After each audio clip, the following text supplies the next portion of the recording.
बात करते हैं स्ट्रेंथ की।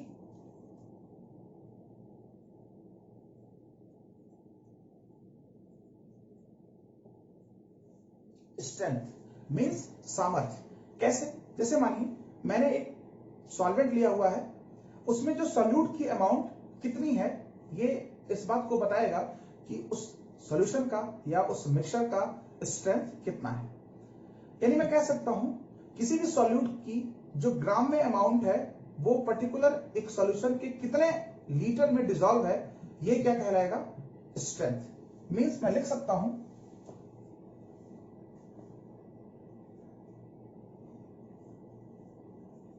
weight of solute in gram upon volume of solution in litre. यानी ग्राम पर लीटर स्ट्रेंथ की जो यूनिट आ रही है मेरे पास वो यहां पे क्या आ रही है? ग्राम पर लीटर। ये जो प्रॉपर्टी है ये मेनली स्ट्रेंथ को बताएगा। कोई भी सॉल्यूशन कितना कॉन्सेंट्रेट है, किसके रिस्पेक्ट में कौन कॉन्सेंट्रेट है एंड कौन डाइल्यूट है, इस बात को कौन एक्सप्लेन करेगा? स्ट्रेंथ। मैं लिख सकता हूं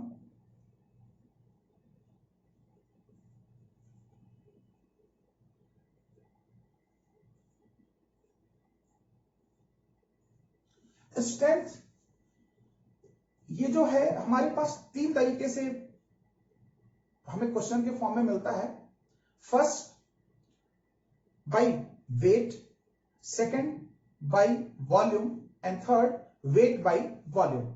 यानी इस स्ट्रेंथ की बात करें तो इस स्ट्रेंथ को हम क्वेश्चन के फॉर्म में जब भी देखते हैं तो ये हमें परसेंटेज स्ट्रेंथ के फॉर्म में फाइंड आउट होता है। जब भी हमें परसेंटेज स्ट्रेंथ के टर्म में फाइंड आउट हो रहा है तो हम इसे डिस्कस करते टाइम भी परसेंटेज में ही डिस्कस करते हैं। परसेंटेज का मतलब कोई भी कंपोनेंट 100 के रिस्पेक्ट में कितना है। जैसे आपके मार्क्स की बात करूं, आपके मार्क्स अगर आ रहे हैं 80%, 85% एंड 90%, ऑब्वियसली वो मार्क्स किस में आते होंगे? 100% में। तो 100% में हर स्टूडेंट्स के मार्क्स कितने हैं ये क्या डिसाइड करते हैं? परसेंटेज। किसी स्टूडेंट के मार्क्स 80% है, किसी के 85 है, किसी के 90 है, किसी के 95 भी हैं। तो इस तरीके से जो परसेंटेज आ रहे हैं वो कितने में आ रहे हैं? 100 में। तो हम इन टर्म को भी किस में डिस्कस करेंगे? परसेंटेज में। यानी मैं कह सकता हूं कि ये परसेंटेज स्ट्रेंथ है और परसेंटेज स्ट्रेंथ मेरे पास डिस्कस होगा तीन टर्म में। कैसे? First by weight, second wait by volume and third by volume. एक बात हमेशा ध्यान रखें, जब भी क्वेश्चन आपसे इसमें पूछा जाएगा तो हमेशा क्वेश्चन के आगे कुछ ना कुछ लिखा होगा। 10% H2O2, 20% H2O2। यहां पे लिखा हो सकता है वेट बाय वॉल्यूम, यहां पे हो सकता है वॉल्यूम बाय वॉल्यूम, या ऐसे लिखा हो सकता है बाय वॉल्यूम बाय वेट। इस तरह से क्वेश्चन के टर्म यूज होंगे। आप इन तीनों चीजों को समझने की कोशिश करो।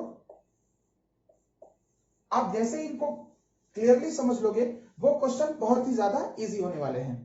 देखें, दो टर्म है, एक ऊपर का और एक नीचे का। इन तीनों फॉर्मूले में बात करें, दो टर्म है, एक ऊपर और एक नीचे। ध्यान रखें यहां पे W क्या है? वेट। यहां पे स्मॉल w ये है वेट किसका? सॉल्यूट का। यहां पे भी स्मॉल w किसका है? वेट सॉल्यूट का। यहां पे स्मॉल v रिप्रेजेंट करता है सॉल्यूट के वॉल्यूम को, यानी volume of solute, wait of solute and wait of solute. नीचे की बात करते हैं, पहला इंफॉर्मेशन नीचे के लिए W, V एंड V, ये जो तीनों नीचे वाले टर्म हैं तीनों फॉर्मूलों में, ये किसके लिए होते हैं? सॉल्यूशन के लिए। एक बात बहुत अच्छी तरह आप दिमाग में रखें, ये जो वेट होगा नीचे वाले जो वेट हैं, वेट, ये क्या है? V, ये है वॉल्यूम और ये भी क्या है? वॉल्यूम। ध्यान रखें ये तीनों किसके लिए डिफाइन होंगे? सॉल्यूशन के लिए। ये क्या है? Capital W weight of solution, capital V volume of solution, capital B again volume of solution. Small w इस फॉर्मूले में फर्स्ट में ऊपर की तरफ small w weight of solute, small w weight of solute, small v volume of solute. बिल्कुल, ये क्या है?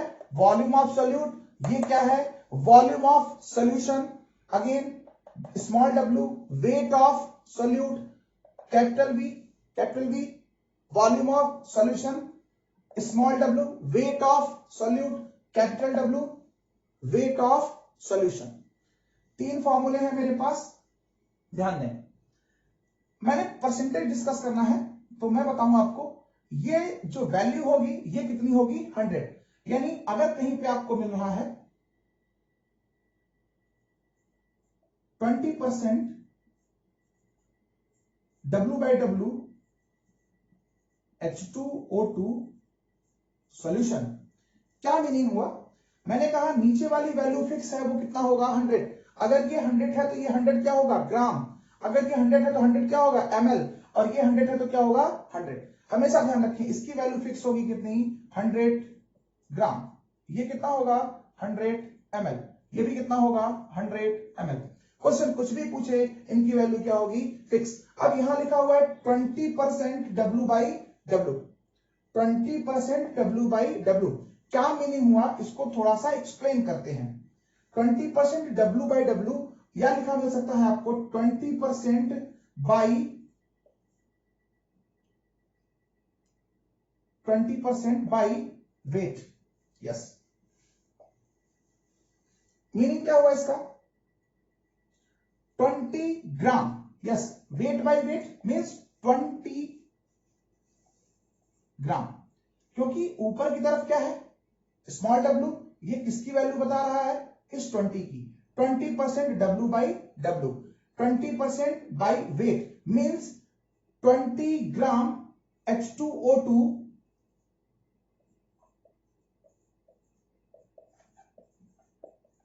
present in 100 gram of solution.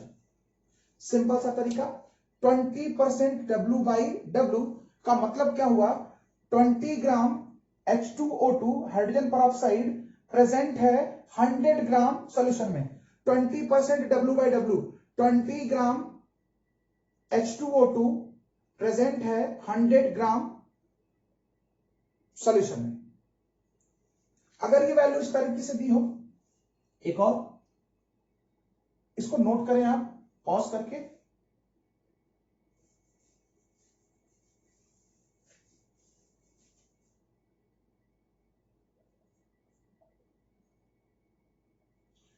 %,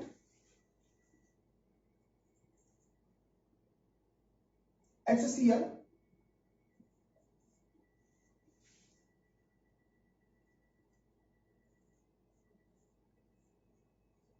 10% HCl weight by volume। 10% HCl weight by volume means 10 gram HCl present in 100 ml of solution। 10 gram HCl present in 100 ml of solution। 10 gram HCl present in 100 ml of solution। ध्यान दें यहां पर wait by volume लिखा हुआ है, तो ये जो 10 होगा ये क्या होगा? वेट होगा किसका? कंपोनेंट्स का या सॉल्यूट का, जो कि क्या है? HCl। 10% HCl मींस 10 ग्राम HCl प्रेजेंट है wait by volume in 100 ml of solution. 30%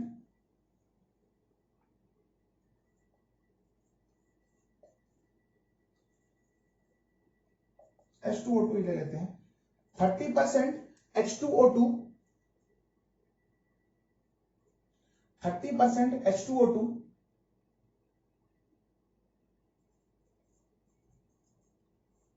या तो क्या मिलेगा आपको? बाई वॉल्यूम लिखा होगा या क्या लिखा होगा?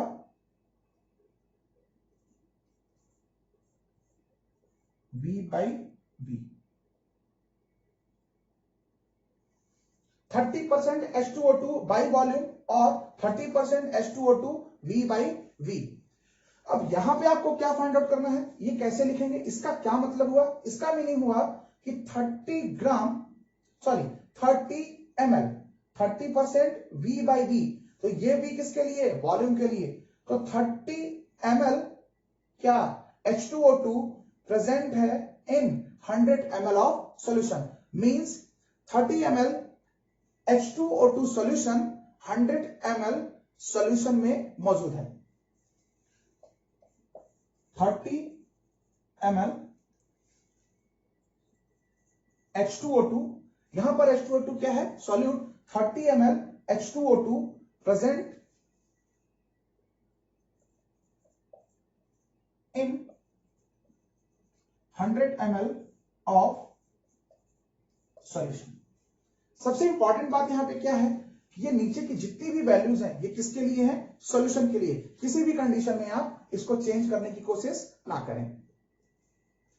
वापस एक बार बात करते हैं, स्ट्रेंथ मींस जो भी सॉल्यूट के अमाउंट ग्राम में है वो किसमें मौजूद होंगे, किसी पर्टिकुलर एक लीटर में, ये क्या कहलाएगा, स्ट्रेंथ। अगेन बात करें हम स्ट्रेंथ निकालने के, हमारे पास कितने तरीके हैं, 3। First by weight, second wait by volume and third by volume या V बाय V। एक बात और, क्वेश्चन में जब भी आपको मेंशन हो by weight, by volume, wait by volume, आप उस क्वेश्चन को ध्यान से पढ़ें। जितने भी कंटेंट्स होंगे नीचे वाले सब किसके लिए डिफाइन है, सॉल्यूशन के लिए, इनकी वैल्यू हमेशा कितनी होगी, 100। यानी अगर कहीं पे 50% H2SO4 लिखा हुआ है by weight, 50% H2O2 by weight, meaning क्या हुआ इसका, by weight 50 gram H2SO4 present in 100 gram of solution, 50 gram H2SO4 present in 100 gram of solution. अगर कहीं पे मिला हुआ आपको 20% wait by volume HCl, acetic acid, कोई भी compound 20% wait by volume means 20 gram component जो भी होगा, HCl मान लेते हैं, 20 ग्राम HCl present in 100 ml of solution. Again अगर कोई एग्जांपल है आपके पास, बाय वॉल्यूम लिखा हुआ है 30% H2SO4 बाय वॉल्यूम और V by V means 30 ml H2SO4 present in 100 ml of solution. एक सबसे इंपॉर्टेंट बात जो कि आपको क्वेश्चन के टाइम पे मिलेगी, अगर किसी क्वेश्चन में इन टर्मिनोलॉजी का यूज नहीं किया हुआ है, मींस कहने का मतलब क्या है, अगर weight bye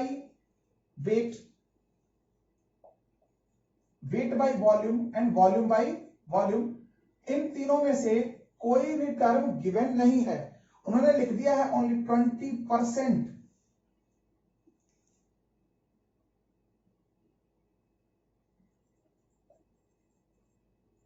acetic acid,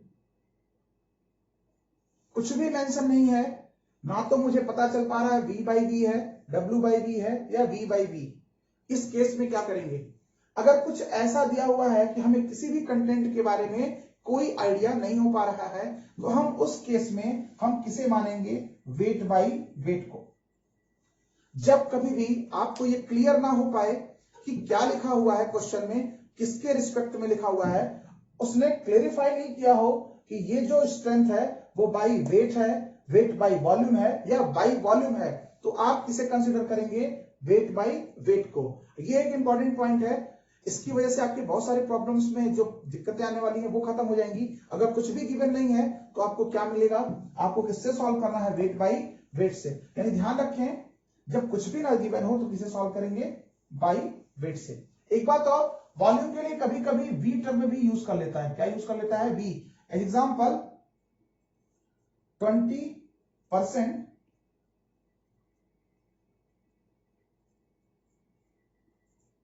V या कुछ इस तरीके से 20V H2O2। अब अगर इस तरह से कुछ लिखा हुआ है तो आपको थोड़ा सा हिंट मिल गया है, V मींस ये हमारी जो टर्म है वो V बाई V पे है, यानी जो इसका मतलब आएगा वो 20 परसेंट का मतलब 20 ml होगा V लगने की वजह से, और वो सॉल्यूट का अमाउंट होगा जो कि किसमें मौजूद होगा, इसमें।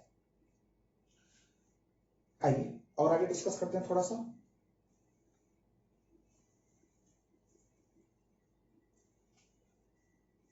इसको अगर आप नोट करना चाहें तो नोट करें, इनको एक बार जरूर ध्यान रखें, नीचे वाले टर्म का विशेष ध्यान रखें, नीचे वाले टर्म को इनमें आप जरूर फॉलो करें कि ये 100 के लिए 100 होंगे, ये V एंड W, ठीक है। तो फिर इसके बाद हम कुछ रिलेशनशिप की बात करेंगे। स्ट्रेंथ के एक फॉर्मूले को डिस्कस करते हैं। S is equal to, strength means मैंने बताया था अभी क्या था वो, weight of solute upon volume of solution. तो वेट को मैं लिख सकता हूं किससे, W से, एंड वॉल्यूम को किससे लिख सकता हूं, इन लीटर V से। मेरे पास एक सिंपल सा फॉर्मूला है, S is equal to W by V। मैं इसमें ऊपर और नीचे मल्टीप्लाई करता हूं किसकी, मॉलिक्यूलर वेट की। तो जरा आप चेक करो,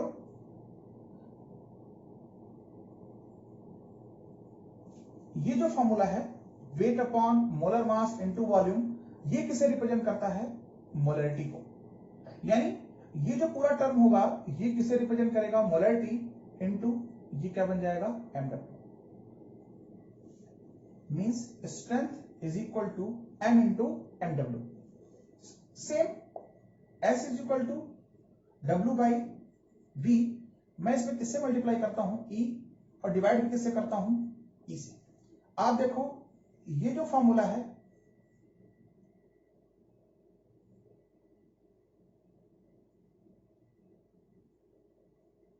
ये जो फॉर्मूला है मेरे पास, weight upon equivalent weight into volume, ये बेसिकली रिप्रेजेंट करता है किसे, नॉर्मेलिटी को।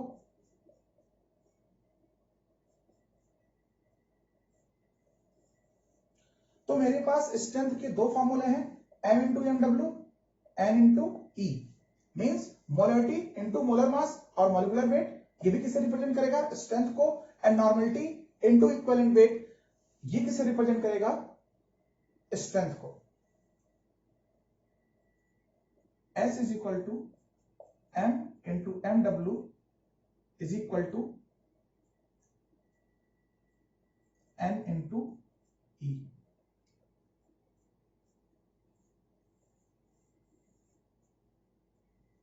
ओके, तो ये आप इजिली इन फॉर्मूले का यूज भी करोगे आप न्यूमेरिकल में, आगे हम और भी डिस्कस करेंगे। तो स्ट्रेंथ वाली टर्मिनोलॉजी यहाँ पे कंप्लीट होती है। नेक्स्ट क्लास में हम इसके आगे के पॉइंट्स को डिस्कस करेंगे, कुछ रिलेशंस की बात करेंगे, कॉन्सेंट्रेशन के बीच में जो रिलेशंस आती हैं, नॉर्मलिटी, मोलरिटी, इनके बीच में क्या रिलेशंस हैं, वो रिलेशंस कैसे फाइंड आउट करते हैं और कैसे आपको याद रखना है, इन चीजों के बारे में डिस्कस करेंगे नेक्स्ट क्लास में। आप इस पे बेस्ड न्यूमेरिकल की प्रैक्टिस स्टार्ट करें, और एक पेपर जो कि मैं आपको जल्द ही प्रोवाइड करवाऊंगा, वो आपको मिल जाएगा क्वेश्चन सॉल्व करने के लिए। वो एक ऑब्जेक्टिव पैटर्न होगा। मैं उन ऑब्जेक्टिव क्वेश्चंस को वीडियो के फॉर्म में या पीडीएफ के फॉर्म में आपको प्रोवाइड करवाऊंगा। आप उसको सॉल्व करोगे, कुछ दिनों के बाद मैं उसकी आंसर की और उसके सॉल्यूशंस आपको ऑनलाइन ही प्रोवाइड करवाऊंगा। आप अपने आंसर्स को मैच करें, आप अपने आंसर की बना करके रेडी रखें। मैं 1 से 2 दिन में वो ऑब्जेक्टिव क्वेश्चंस आपको यहाँ पे प्रोवाइड करने की कोशिश करूंगा। बिल्कुल, थैंक यू।